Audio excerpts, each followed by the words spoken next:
Good morning and afternoon. This video is going to be about deciding what materials you're going to actually build your walls out of, and actually editing those walls to actually contain those materials.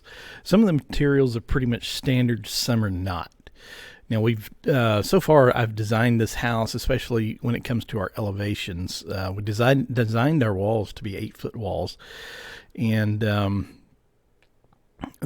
those walls will use 8-foot or not 8-foot walls with 2x4 standard utility grade timbers.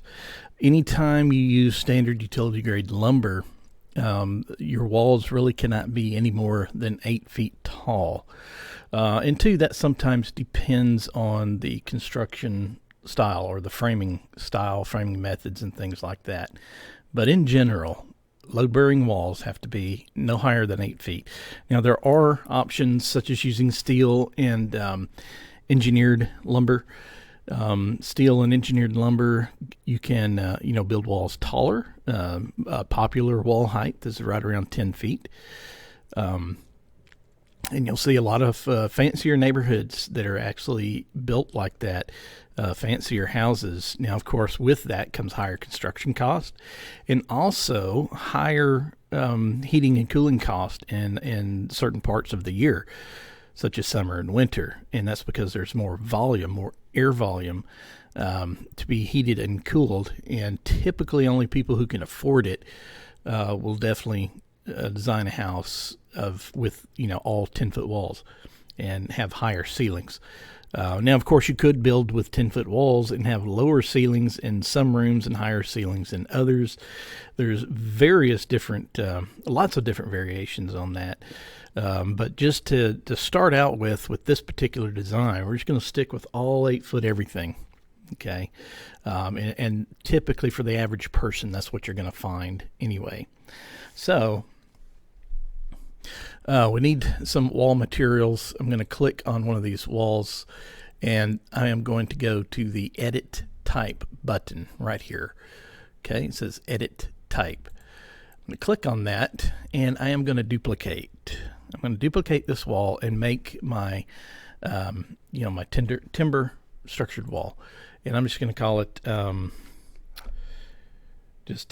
standard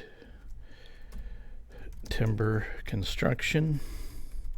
All right, and I haven't really decided. I think what we'll do for this video is we'll just go with plain old common bricks. So timber construction on brick, or I just put brick, but that's perfectly fine. Click OK, and then we're going to go to the edit button on the structure row. And as you see, we have a structure that is really nothing right now. So we're going to click on by category, and then we're going to click the little button out to the right. And we're going to scroll down to the S's, and we're going to come across softwood lumber. Okay.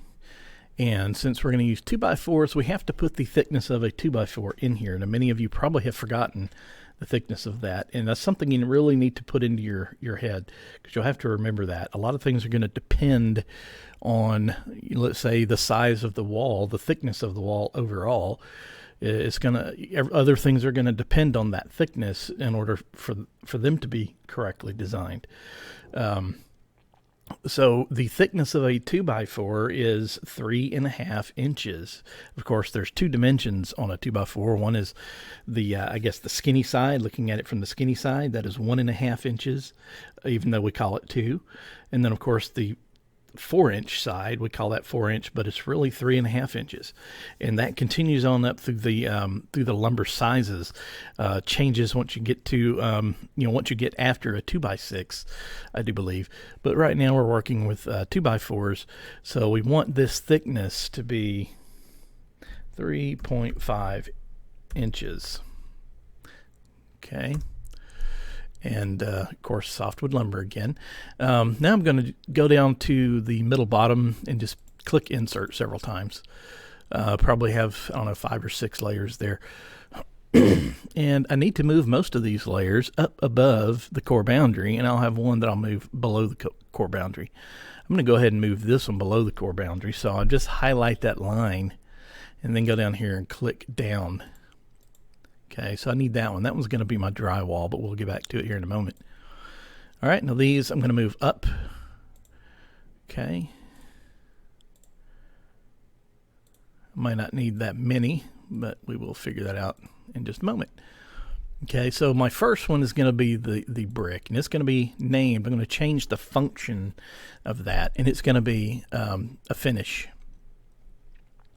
Just use finish number 1 by category, and it's going to be common brick. So I'm going to find the material common brick in here. Brick common, actually. Click OK. And bricks, they come in various thicknesses, and it's very important that we account for the actual thicknesses of this particular brick. Okay, I'm used to doing bricks, so this brick is going to be 3 and 7/8 inches, and that didn't work right. So 3 space 7/8 inches. All right, and so that's our brick layer. 3 7/8 inches is the size of those bricks. This layer is going to be, right after the bricks, is going to be a thermal air layer. Now there's actually a space between where the bricks are at and the actual surface of the wall material. And it's an air space, and it's made for allowing the bricks to weep. Okay, so there's moisture that will be built up into this space, and that's because of the bricks themselves. And we need to allow that moisture to drain, to drip down the sides, and have plenty of space for like some air circulation and what have you inside that brick wall. If you go home, if you have a brick house, if you go home and look down at the very base of those bricks, you'll find probably about every 5 to 6 feet or so, you will find a hole. And that hole is actually for that, what we call a weep hole. It allows that water to drain out of the inside of the wall. So go and check that out whenever you get a chance. But this will be our thermal air layer. And I'm going to click on here, and I'm just going to put air, select air, and it's like, okay. Typically, it's going to be about 3 inches, sometimes a little more, sometimes a little less. Let's see, what did it tell me? Thermal air layer. Okay, so 3 inches thick. Next, after that air, we are going to have another membrane layer right here, and that's going to be what we used to call in the old days, we used to call it tar paper. It's actually a vapor barrier, and it prevents the intrusion of vapor either way. It really helps with the weatherization of the home. So we're going to click OK. We have selected the vapor retarder, actually they call it. And there is no size to it. As you see, I'm not going to put a size to that because it's paper thin. Next is going to be a substrate or sheathing. Okay, it's basically plywood, typically OSB plywood, which OSB stands for Oriented Stranded Board, and that plywood is placed upon the framing, which you have your framing right here. So that plywood is placed and nailed up against that framing, and that is your solid exterior surface, or your first solid exterior surface would be that, and then of course the bricks will be later. And I'm going to go to by category and click on the button, and I'm looking for plywood sheathing right here. There's many different plywood sheathings that can be used. There's some with foam, some with foil. They call them foam or foil backed. Sometimes there's multiple layers of things like this. There may be sheathing and then a layer of foam, and then your vapor retarder.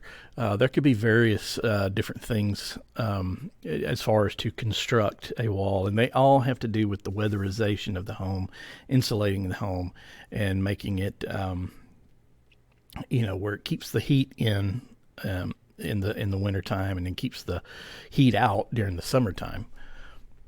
Okay, so that is going to be actually 3/4 of an inch. So I set that size. Structure's good, and then we come to the interior part of the wall, and just pay close attention to this. This says exterior side, so everything up here above that core boundary is called exterior side. Everything below the core boundary is called interior side. This is on the interior side of the wall, and the only thing we're going to have on the interior side is gypsum wallboard. So we're going to go up to the G's. Gypsum wallboard right there. Gypsum wallboard, again, I think I mentioned this in the previous video, but that goes by the name of sheetrock, drywall, plasterboard, several different names, wallboard. But if you hear someone call it sheetrock or drywall, that's exactly what they're talking about, is that gypsum wallboard. And that is going to be, for this one, is going to be 1/2 inch, I believe. Or actually, say I was doing some earlier that was 5/8, but now we'll just keep it at 1/2. All right, so just kind of double check yourself, make sure you have sizes set for everything. You can actually see a preview of your wall. Actually, that's kind of a vertical preview. You can actually look at a floor plan. Floor plan is what it usually defaults to. And it looks like this. There's your brick, your air, your sheathing, your timber space, and then your drywall on the inside. Now, of course, these timbers, there is space between them. They're on 16 inches center, and there is insulation packed between those. That also helps with keeping the heat and the cold where it is supposed to be during the certain times of the year. Unfortunately, Revit hasn't made a way where we can put both of those inside the center, or not one that I'm aware of anyway. But we'll get to that when we start doing our detailing. But once we get to some other things like figuring out our thermal loss and things like that, there are some numbers up here we can look at, but these are currently just not exactly correct because they don't include that the batting that's inside the walls, or whichever type of insulation that you choose to use. So right now our walls are almost complete. They're just missing that one thing, which again we will cover when it comes to our detailed drawings. Okay, so anyway, there it is. Click OK, and then OK again, and we can see that this wall has changed. And usually all the walls will change with it, but what we'll do is we'll go ahead and click on this wall. Whoops, I got to hold down the control button. If you want to multiple select with Revit, you have to hold down the control button as you select. So I'm going to hold down the control button. You see it changes the cursor there a bit, and select all these walls. Now I'm going to skip this one because I have to come back and fix that wall. And we're only going to use this for the exterior wall. So don't select the interior walls, just the exterior walls. All right, now once I've selected everything, I just go to the type selector and look for that wall that I just created, timber construction on brick. And now I just turned every wall into that. And it does create some instances where we'll have to go back and make a few repairs. So far I just see one. And this is, we want this wall to be level with this wall, or all of it to be, in sync, I guess you would say. So I am going to click on the Modify tab up at the top. And I'm going to click on this button right here, which is the Align button. And I want to click that as my base. That is my reference. And then click this one to say, I want this one to be just like that one. So I'm going to click on it, and you see it moves it out just a little bit. All right, now I was talking about having to fix a wall, and that's this wall right here. That's actually interior wall that comes all the way to the outside. So I have to come back and just pull that back, make a corner right there. Cancel. I didn't want it to do that. Or actually, here's an easier way to do that. I'm going to split that wall. I'm going to use this tool right here. It says Split Element. It's up in your in the Modify tab. Okay, Split Element. And I'm going to split this wall about right there. Then I'm going to click on this part of the wall, come over to my type selector, and find that timber construction wall. And there we go. Okay, another alignment. Use the align tool. We want it to align with this wall. I want this one to be just like it, and there we go.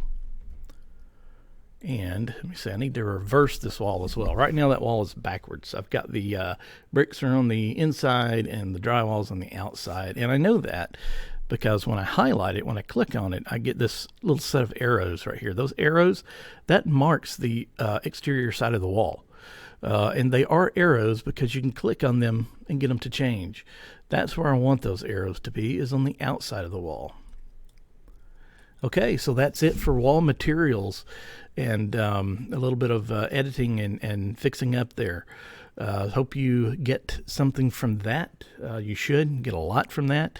That's some very, very important information. All right, I will come back next, and I'm not sure what I'll do, but you'll know when you come to the next video.